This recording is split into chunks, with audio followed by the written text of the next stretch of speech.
What's up, y'all? It is Saturday, June 27th, 2026. We're here at One More Go physical therapy practice. It's currently 76 degrees outside with a high of 93, so it's going to get toasty. Hope you enjoy.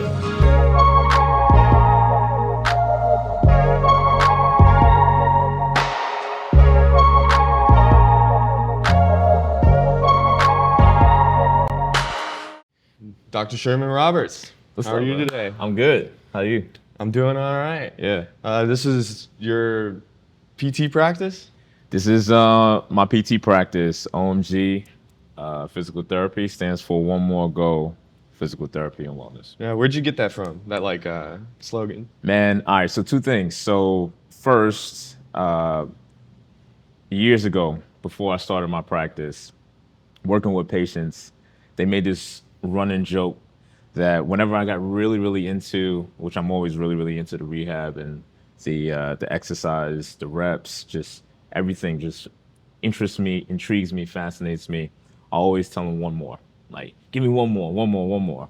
And so it was this running joke that you said that one more like 3 reps ago. I'm like, just give me one more go. Like, come on. And so a patient of mine told me that's going to be my famous last words. She's like, it's going to be my famous last words on your tombstone. Yeah. One more go. And so that's where that came from. And then also, too, I saw this motivational speaking talking about just giving your goals one more go. And I think it was just perfect timing, tied that in. And here we go, one more go. And then obviously the most famous acronym there is OMG. So it just kind of sticks, OMG PT. That's where it's at. Yeah. Like, that's one of my favorite things. When I first met you, Yeah. I was like he's just the most motivational, Appreciate that. uplifting person. Thank you, man. Yeah, Thank it's you, all thank you. some good stuff. Yeah. Where are you from? Well, man, listen, I'm from Brooklyn, New York, born and raised, East New York to be exact. Been there all my life. Moved here a few years ago, started my practice. You lived in the city? Lived in the city, yeah. Lived in the city, grew up, kind of bounced around for a couple of residential areas, but majority of my life, East New York, Brooklyn, man. And tough place, family still there, but made me who I am today. Yeah. What's that like living in such a city? Yeah. I feel like Charlotte is a very you have the city, but it's also just so much around it. Yeah, yeah. But I feel like Brooklyn's. I mean, I get asked that pretty frequently. And when you're born at a place and that's all you know, I mean, you become your environment basically. So like the hustle and bustle of the city, the energy of the city, the people. I didn't know anything else, to be honest. But for me, it was extremely convenient. Family lived right up the street. Didn't take us very long to get pretty much anywhere. The conveniency of mass transportation, and I mean, we had our own cars, but I mean, if I wanted to take a bus, if it was more convenient, if I needed to take the train, I mean, all of that was just at your fingertips. So that's what I'm used to. Moving down here, obviously, is a lot different. But in terms of your question, I mean, it's what I know, is what I was around, so Yeah. I just became very accustomed to it. What was your family dynamic at home? Yeah. Was it? Did you have any siblings? Yeah. I have an older brother, 6 years older, and then 2 younger sisters. A sister that's 2 years younger, and then a sister that's 10 years younger. So we had a pretty big family, and then my mother and father as well, all in one house. And in Brooklyn, the houses are not too big. Yeah, I can't imagine what they are. What were some of the fun things that you did as a kid? Yeah. Did you have what's the word, neighborhoods where you'd go Yeah. and play with other kids? Oh yeah. Once again, the city itself was just jam-packed with people and just convenience. So parks were all over the place. So when I became of age, and my mom, obviously in my maturity, allowed me and felt safe enough to let me go, I would walk up the street, meet with some friends in my neighborhood, walk up the street to a few blocks and go to the park and play basketball, play football, play baseball, play handball, which is a very, very big sport in New York. And also too, I mean, every athletic sport possible I did when I was younger. So I mean, we were very, very busy Yeah. outside of school. Yeah. Did you like play a sport in school? What were your Yeah. main sports in school? Oh yeah, man. Football was my main sport, running back, and then I did track and field. So 100, 200 meter dash. I was a little speedy Yeah. little thing. And then I mean, you name it outside of that, the list goes on and on outside of school itself. But then, I mean, just the variety of clubs I was a part of and organizations. I just wanted to be a part of a lot of stuff. I just wanted to be a part of everything. Yeah, I feel that. Yeah. I've been there too. Yeah, man. Yeah. So in doing all of these track and field stuff, did you ever have like a singular mentor or a singular like person that like made you the way you're helped grow you into the person you are today? Yeah. Because you're a pretty accomplishing person. I appreciate that, man. That's actually a very good question. I wouldn't say I had a single mentor, but I did have some influential people in my life for sure. But what I also would say is that I was a very mature young guy. Listen to my parents. My mom's my best friend. Listen to my mom. And when I'm talking about listen, when she gave me advice or she corrected me, I learned from what I did and I learned from what she was saying and I applied it.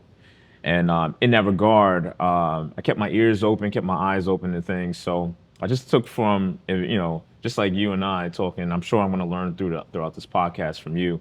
So I don't think there was any singular person that was super, super influential, but just a custom of the environment I placed myself in and the influence that I was aware to implement that to help mold my track career at that moment, help mold whatever time of life I was in.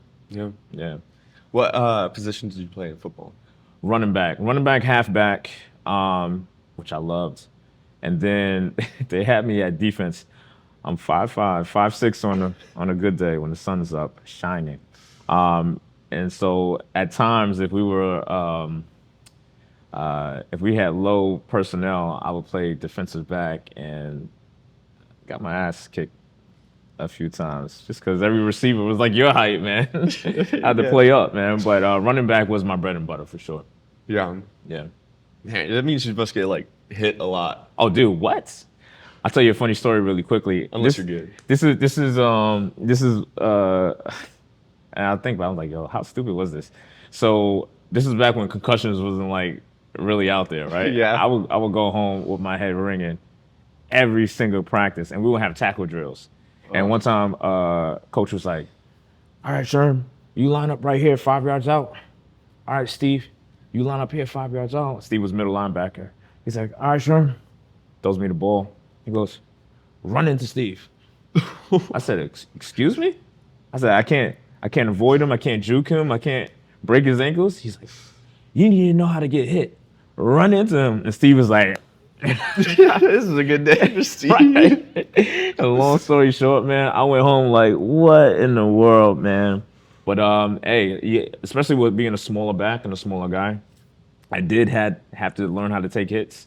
I don't think that was the best the best strategy, but that's just one of those things. But I mean, I love the sport and I love the position. Yeah. Was the thinking like, if he's got a concussion already, then he can't get another one? That wasn't the thinking. The thinking was, is your head off your shoulders? Oh, it's still attached. You're good. Or take a play off, right? That's like the grit and grind days, bro.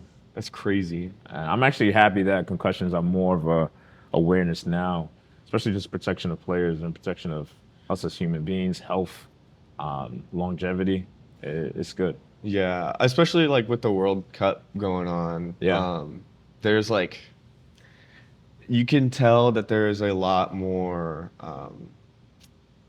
just like acknowledgement of injuries. Yeah, and for sure. making sure that like these players aren't just getting destroyed. And I Yeah. also think in the NFL, I love looking at like the different helmet designs. It's like, Yeah. what is Yeah.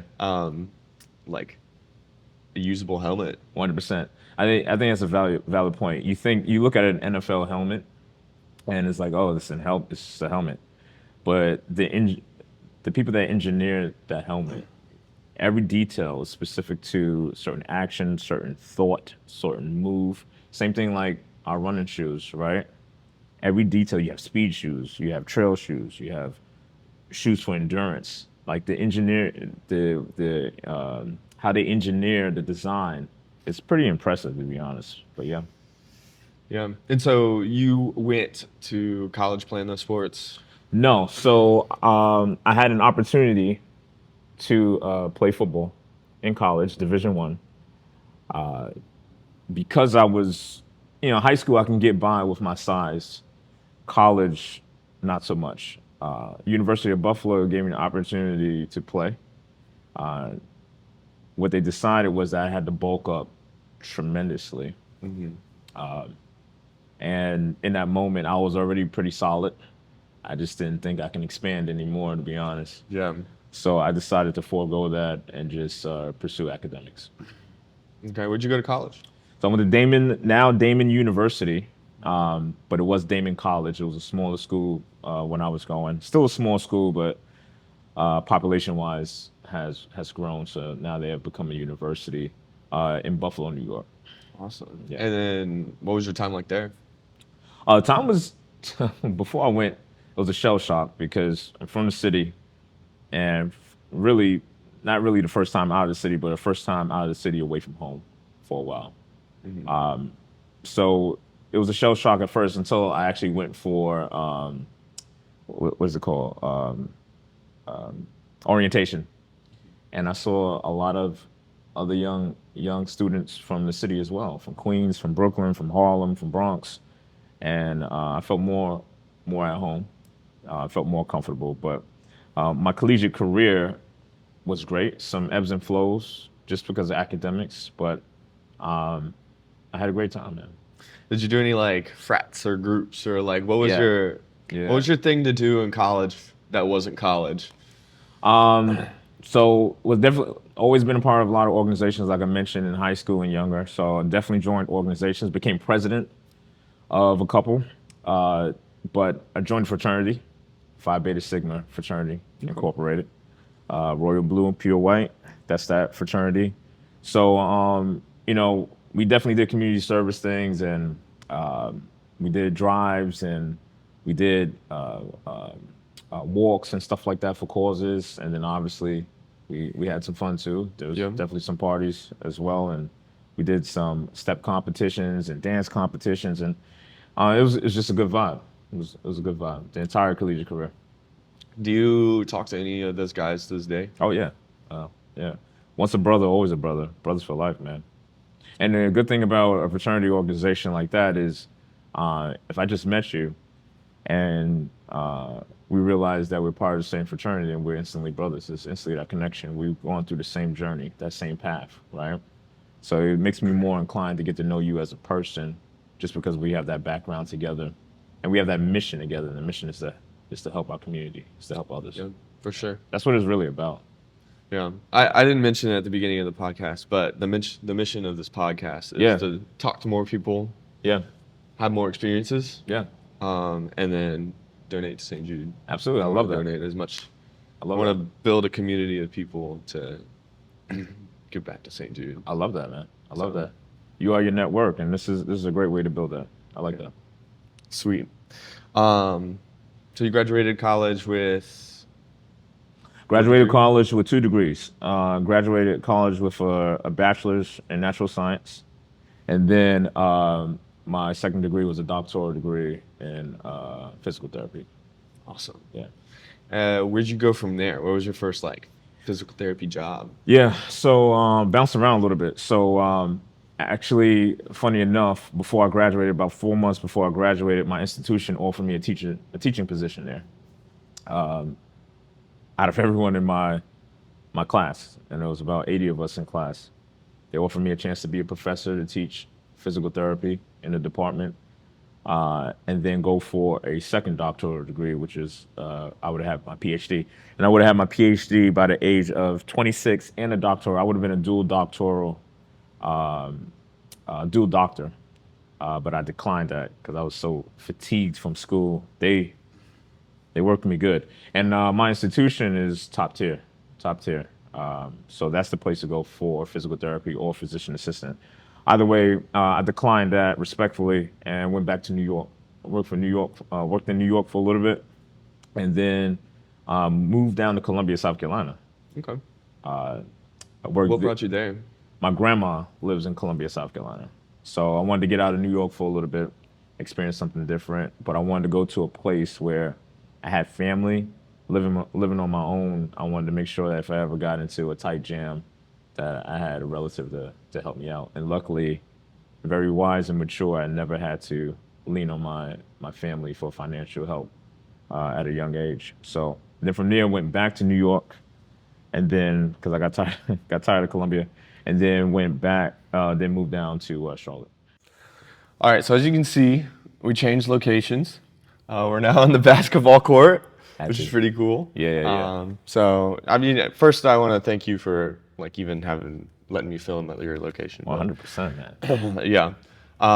Where do we leave off? So, I asked you, what's your mentality through all of these moves and all of these? Yeah. The mentality. So at a younger self, the mentality was to work as hard as I possibly can. When I graduated, or before I graduated, I basically took an oath, and the oath was to help as many people as possible, and just be the best resource that I can be. And I have thoroughly, for 15 years, upheld that, especially at a very young, in a young career. We call it entry level.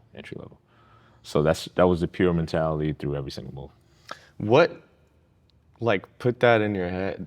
What put that seed in your head that you're gonna help as many people as possible? Me since a young age, man. Nobody. I love people. I mean, I really do. I can get emotional about it. I can meet anybody and say I love them. Not that I'm in love with them, but that I just love people. And any way that I can help them is my talent that God has bestowed on me. And it's a disservice if they're in the wheelhouse and looking for help, and I don't give them that due diligence. Yeah, I wanted to actually talk about that a little bit. Like, what are some of the most inspiring or inspirational stories that you've gotten from patients that have come in?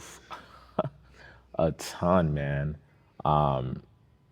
Cancer survivors and patients going through tremendous amount of chemo. People feeling so depressed, down and out, that they didn't feel like anything in terms of functional independence was possible. And one of the big things that hurts my heart a lot, and one of the greatest things, is the level of rapport and relationships that you create with people, especially over the journey, their rehab journey. Right? You start to learn them, and then you start to ask about their family, and then you start to ask about, vacations coming up and X, Y, and Z. Next thing you know, you got Thanksgiving with them, right? I mean, it's literally like every single patient that I've ever helped, ever treated, literally family. I have over 3,000 contacts in my phone, and I check in with people. More people. I've checked in with some people more than others, but periodically I go through my contacts and I check in with everyone, probably a couple times a year for sure. But it's one of those things. Also, I would quickly say that the most beautiful thing is helping people just kind of turn on the light bulb and letting them know that despite the risk factors of maybe not, immediate family support, or without, good medical doctor care or whatever have you, that they have someone that believes in them, and that we can envision the success that they're soon going to achieve, and we go through that journey together. Yeah, it's a beautiful thing, man.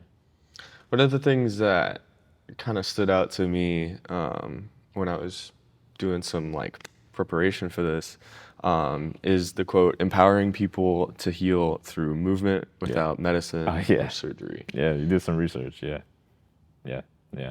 And it's the biggest thing, I think.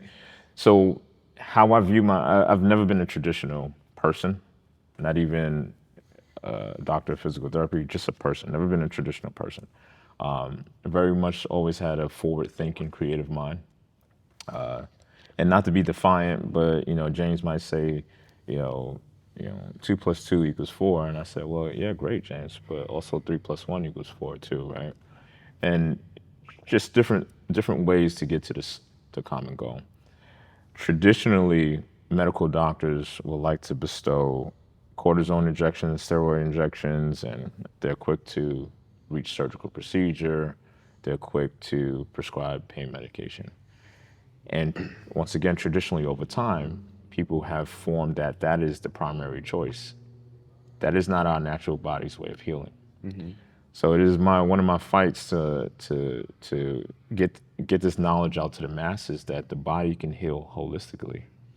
Just give it a chance, give it an opportunity, have the right people in your corner, and that's what I'm doing. That's why I'm trying to empower people that there's a different approach to healing. Yeah, and that almost delves into a little bit of the conversation of like, are we over-diagnosing things? Oh yeah, absolutely. Are doctors, I mean, Absolutely. this is conspiracy theory, but like, are doctors getting paid by pharmaceutical companies to prescribe certain medicines? Yeah. And I'm not saying that's the case. That could be a conspiracy, and it could be a level of truth to that. I don't diagnose. I don't diagnose. If someone comes in with an orthopedic issue, a hip pain, a knee pain, unless they truly want a diagnosis, then I would give them one.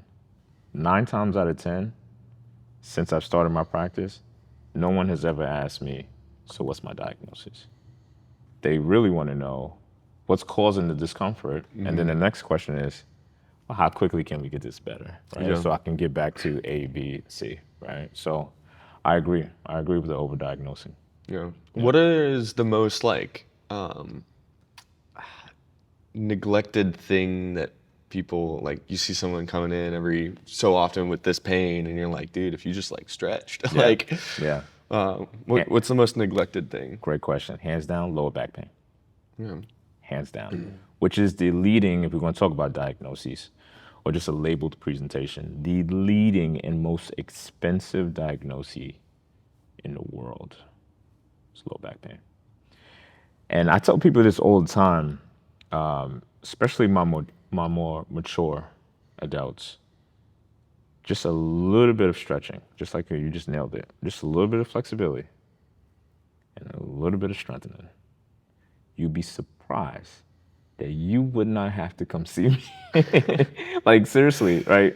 Because over time, it's just like, your savings in the bank. Over time, it's just like your investments into the stock market. Your little bit every single day is going to compound. Yeah. And I think another thing about society is like, we want solutions now. Like, we want to be helped now. Instantly, yes. Instantly. And I almost think like we're willing to be helped now Yeah. at the sacrifice of the future. 100%. I know a lot of people are like, that's just a common behavior now. Yeah. So Can I add to that really quickly? for sure, go ahead. I want to say, since I started my practice, and I'm so happy that I have because I can treat the way I want, one of the big things I've incorporated within my rehab is mindset. And over the years, over the last 4 years, I realized that people who are not self-accountable, people who that lack a level of discipline and consistency, their journey to pain freedom or their journey to being 90% pain-free, whatever that percentage is, whatever we can get them to, is solely dependent on the foundations of what their mindset is at first. So what I encourage within this empowerment is repetition, and not repetition into our rehab. That's the physical repetition in the mindset of just doing the small things to get ourselves back in tune, back into the realm that we need to place our mind in so our body can follow. And it's one of those strong points. I remember you said it on our run. You What did I say? Yeah, and it sticks with me, bro. You said that at a certain point in your run, you come to a question. And the question is, am I going to stop or am I going to keep going? And it's very simplified. It's either a yes or a no. And you told me that you decide to push through every single time. And the power of that is the choice of continuing. But also, every time you get faced with that question, that simple question, which is a powerful question, and every time you say yes, one, you hold yourself accountable. That's the first thing. But two, those are reps of discipline and consistency. So you have a streak of 10 going, 10 yeses. You think you're going to break that on 11th with a no? No. That's your accountability. No That's your shot. consistency. And that's why I'm trying to inflict change positively with my patients so the body can follow. Yeah. I like that. Yeah, man. I like that a lot. Thank you. That means a lot. That Yeah, like it sticks with me, man. It that's sticks with me. crazy. Yeah. I think one thing for me where that developed, that like mindset developed from, is if you say that I'm gonna do this thing, Yeah. and then you don't do it. Yeah. Hey, I'm gonna start this podcast. Yeah. And you tell all your friends you're not gonna do it, or even yourself. Mm. You know, you lose reputation, and once you've lost like a reputation with yourself, hey, I'm Yeah. gonna start this. I'm Yeah. gonna continue it forever, and then, oh, I got this. Oh, Yeah. this got in the way. Yeah. Oh, you know, it's hard to build that trust back that 100%. you can do, and I think that very much has to start with small things. Yeah. If it's like, I'm gonna run an Ironman next month, Yeah. you can, Yeah. but like it's gonna be incredibly difficult. But if it's like, I'm gonna get up and run Yeah. once this week, Right. doesn't matter how far, doesn't matter how Right. fast. Right. That's one thing that helped me a lot get out of, you know, the trenches or the hard parts of my life. Absolutely. Absolutely.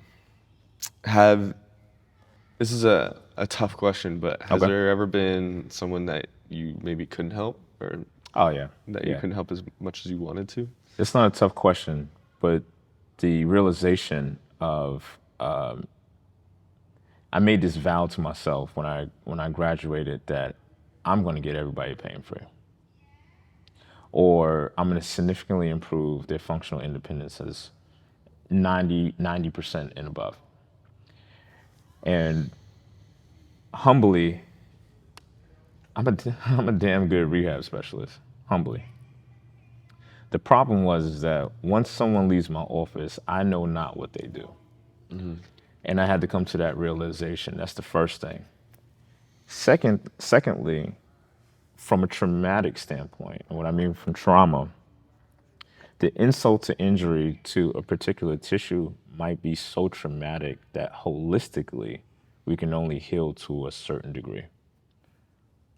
I had to come to that realization as well. So it's two things. The body, we can help the body only enough to where the body can help itself. And then the other thing is I have to put my faith in people that they're doing their due diligence from the teachings that I've bestowed on them to carry themselves over the threshold as well.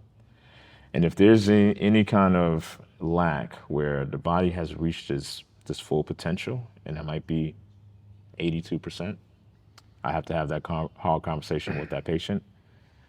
If I realize that the patient is not doing their homework, which I would be able to tell, or just pain levels are not improving just because of busy lifestyle or whatever other factors, that's another hard conversation that we have to have.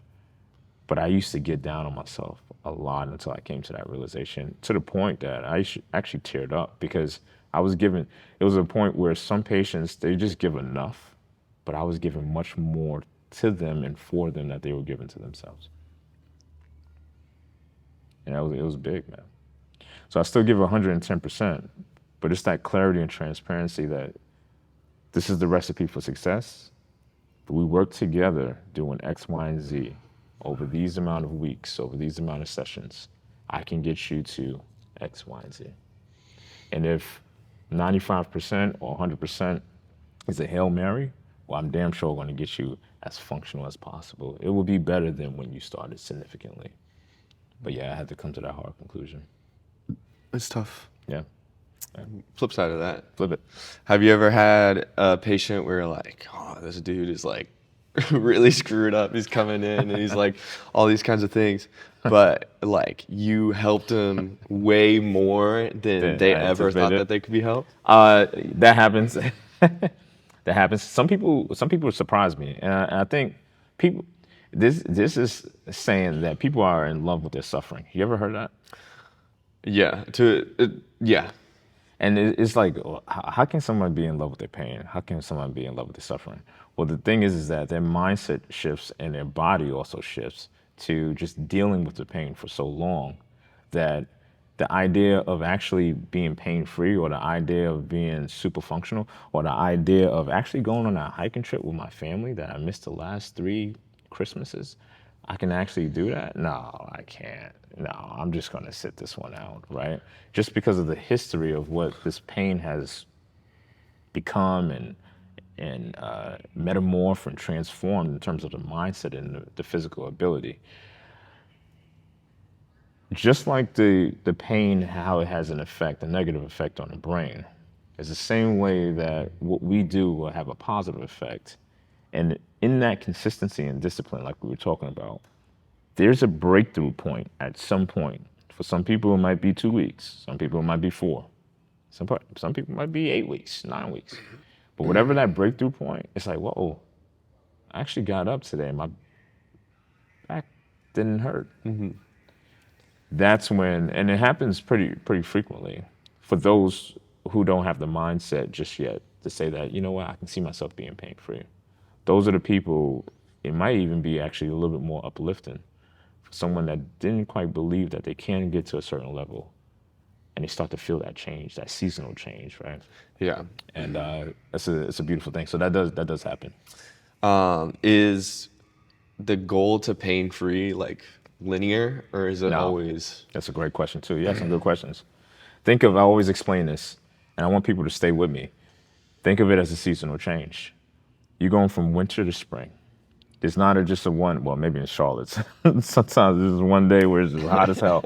But at least in New York, there are fluctuations, right? You'll go to, blistering cold, and then you'll go to, I don't know, a 65-degree day. But then next week will be 40s. And then next week will be 50s. And then you'll shoot an 80-degree day. And then some milder temps. And then it might drop down one more time, 35 degrees and snow. But for the most part, if you think of the stock market and the history of the stock market, even though there's roller coasters, there's ebbs and flows, over time, the trajectory is of a linear approach. It's just going to be some dips. There's going to be some peaks and valleys with it. Yep. And as we progress, that's why you got to celebrate the small wins. Yep. That's the first thing. And the second thing, I constantly tell people, look where you came from. Look where you started. You were walking in here with a limp, at an 8 out of 10 knee irritation, and now your limp is gone. You're still complaining about that 3 out of 10, but you're 5 pain notches down. No limp now, right? That's half the scale that That's you half gave the us scale. anyway. 2 notches from an 8 to 6 is a significant improvement, right? Like, let's relish and let's celebrate that, and let's keep the foot on the gas. So, no, it's not completely linear. There are ebbs and flows, but you're starting from a lower valley, and you're going to a peak at the end of the deal. Nice. Yeah. So you own your own practice. Yep. How'd you get from working for other people to working for yourself? Yeah. Pain. I'll tell you why. When someone hurts enough, that's when they'll decide to make a change. Because we live in a reactive world. Now, that's not everybody. I have patients that come into me are very proactive. I just want to make sure that this doesn't get worse, so I want to nip it in the bud now. Beautiful mindsets. Most of the time, people are coming to see me after the damage is already done. For me, this was a long time coming. I had worked for 11 years, and my career wasn't bad. Don't get me wrong. But once again, I had a creative and a non-traditional mindset. And I have fun when I work. Coworkers were seeing how much fun I had in almost every position, except for one company that I worked for. Almost every company I worked for, there was some level of envy and jealousy. Not only from my coworker peers, but also from higher ups as well. And it didn't matter how we got to the common goal. It didn't even matter that the patient was pain-free. It was about how I did it, and that we were having so much fun. Like, oh man, you just can't have fun while you work. What? To the point where I would go for positions, I wouldn't get accepted or not even acknowledged. I would get shot down with different ideas and thoughts that I had. And it was a boiling point. The passion for what I was doing was being stripped. And there was a point in my career that I wasn't happy going into work anymore. And I had to make a change. So I was playing around with an idea of working for myself. There was a level of fear, obviously, with that, going out on my own. And through some inspiration and motivation from my family, encouragement, I decided to take a leap of faith. The rest is history. Yeah, that's gotta be terrifying. Absolutely. I literally burnt all the ships. Like, my resignation is in 2 weeks. Didn't have an income. Started my practice. Man, It's scary as hell. yeah, I bet. Oh gosh, dude. I'm actually like thinking back to that. I was sitting in my bedroom floor. I was like tearing up. But the thing about it is I was emotional because one, I made a decision that I knew like you have to lean into the nervousness, right? And I'm faithful too. So you got to lean into the nervousness. And in that moment I was so scared but I couldn't go back to work, bro. Like, and what I mean by that, and that's what I was talking about. People change when the pain gets so great. Majority of the people that walk into my office is because that knee is so sore that they can't run as far as they can anymore. Yeah. You understand what I'm saying? Or that back is so tight that they can't deadlift. So the progressions of strength that they're on this journey, they just it is a problem now. And for me, I could not step. I couldn't step my foot back into a corporate facility any longer. The pain just got too high. Damn. Yeah. I think it's incredible to have put yourself in a position where like you can't turn around. Yeah. Like the only way forward Yeah. Oh, is yeah. by like Yeah. working your butt off and making it work. Yeah. Absolutely. And that's like very inspirational. Yeah. And I already knew I had the characteristics. Like I said, I gave 110%. The scary part was learning the side of business that I didn't know. Yeah. Because from a rehab standpoint, I had that. It was the ins and outs of operating a business, branding, marketing, sales, systems, structure. Those are the things that corporately was already done for me, right? Yeah. So that was that level of nervousness. And who taught you how to do that? Books at first. I asked 5 potential mentors to be a mentor. They all declined for personal reasons. I'm not a stranger to help at all, to ask for help. I ask a lot of questions. And I don't take no's.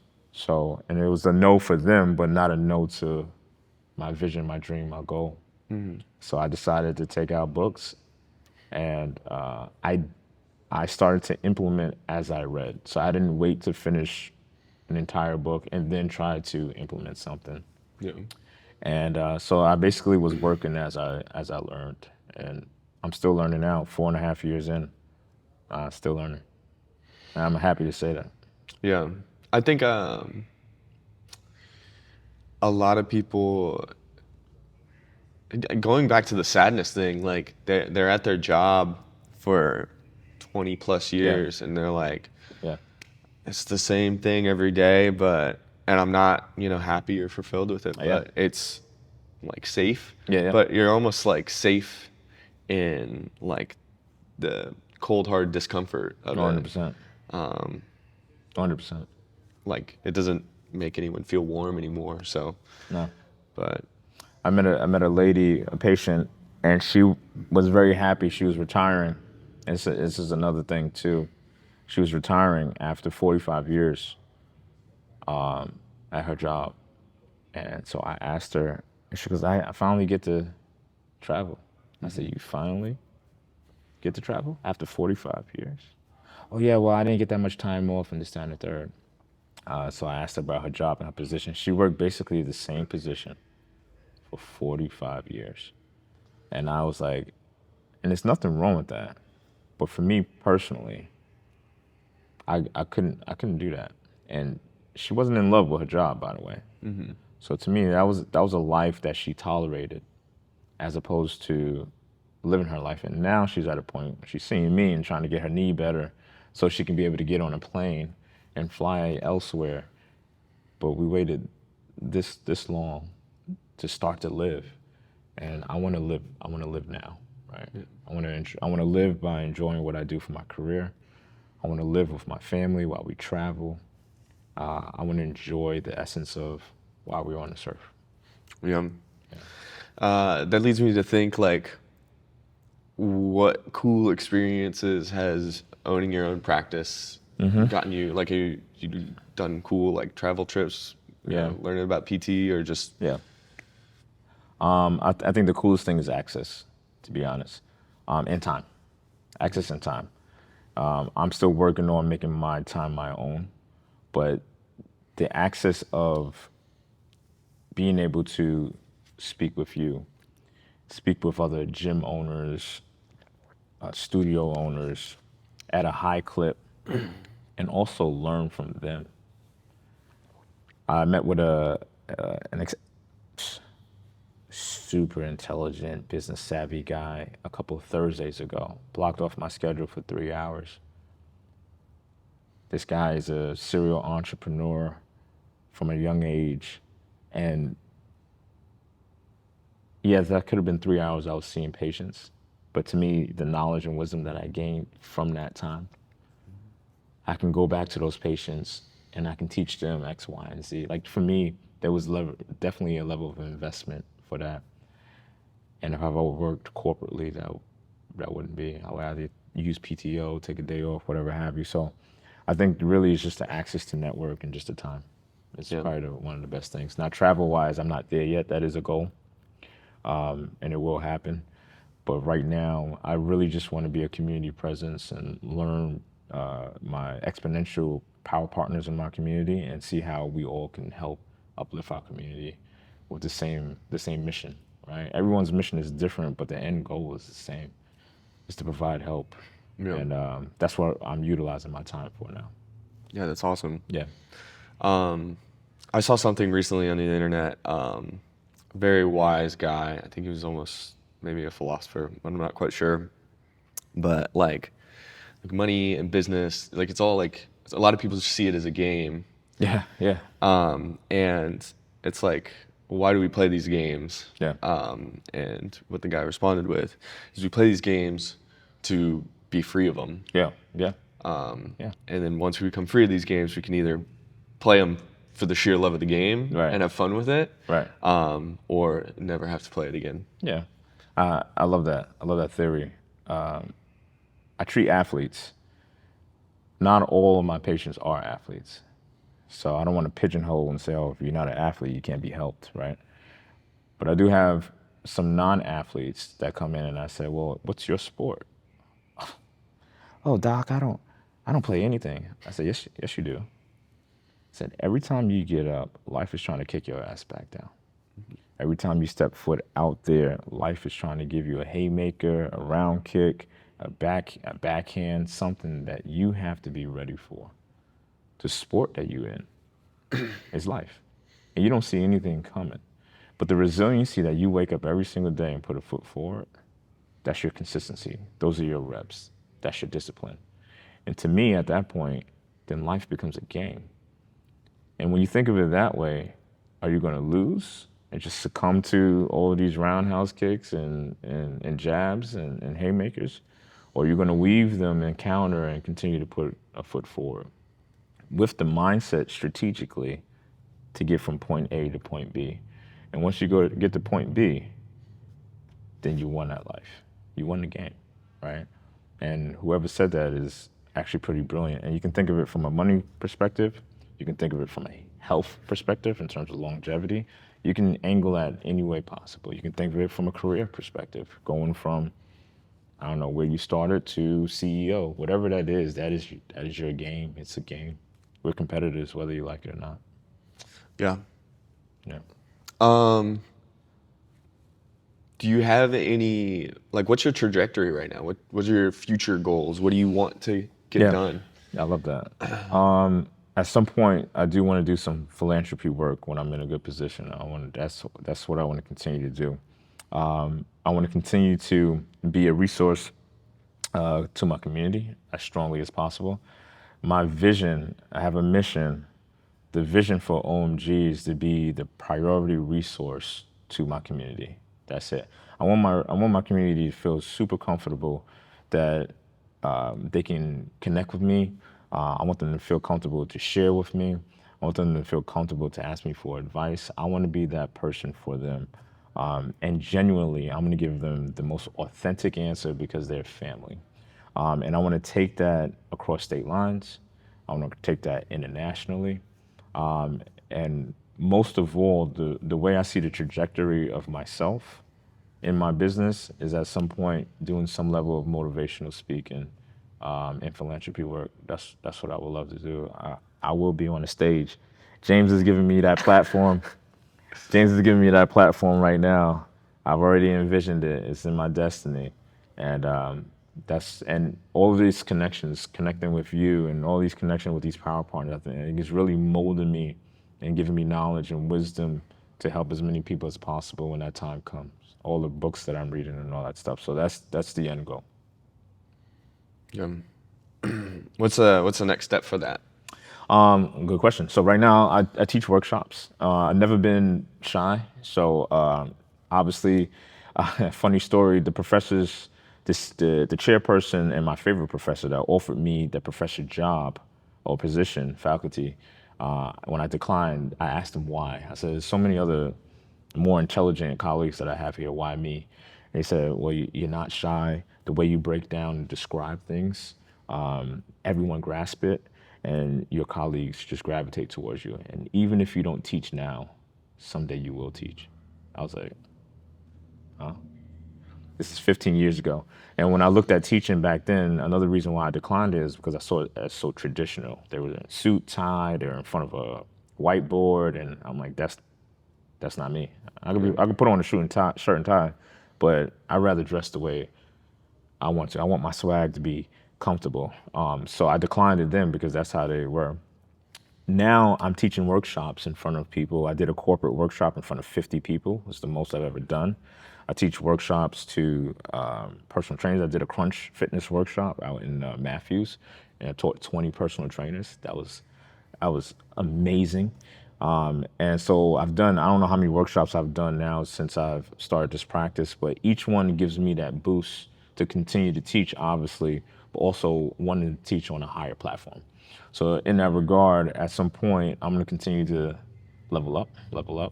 I'm looking, I really want to do an event where I'm in front of, 75 people, 100 people, 150, but obviously teaching the essence of how to holistically heal, mindset, nutrition, and making it fun for people. That's the biggest thing, making it fun for people. And so that's the next steps, continue to do my workshops and continue to put the best foot forward. That's awesome. And treat as many people as possible, help them. I want people to stay in their sport, in their fight. I don't want you to stop. That's amazing. Yeah, man. Yeah. Is there anything else you got? I want to say that. Any shout outs, anything? Yeah. Well, I'm gonna shout out my family because my family has been super amazing, putting up with me through these years and getting this practice going. I want to shout out all the influential people that I've met. I want to shout out the patients that have given me the opportunity to work with them. I want to shout out the prospective people that I haven't met yet that I would love to work with and help them. And I want to give you a shout out. I think this is an amazing platform. This is a great start for you. You asked some great questions. Me and you always have great conversations. Always. This is only the beginning for James. This is only the beginning for him. And I think you got a great thing going here, and keep it up, bro. Thank you. It means a lot. Yeah, man. Appreciate it. Yeah, buddy. I think that's all we have time for today. I'll for sure put One More Go in the description so you can go check them out. Yeah. Check me out. Help more people. Yes, please. Cheers to y'all. Celebrate the little things. Seriously, celebrate the little things, and just let that compound. Love life. Yeah, that's all I gotta say. Gotta love life. Gotta take the time to appreciate things. Dr. Sherman Roberts, thank you very much. James, my pleasure, bro. Cheers. That's all for today's episode. I hope you enjoy. Make sure you like, comment, and subscribe down below. I'll be putting One More Go in the description if you would like to check that out. Great PT, helps a ton of people. So yeah, that's all for today. Don't forget to donate to St. Jude. See ya.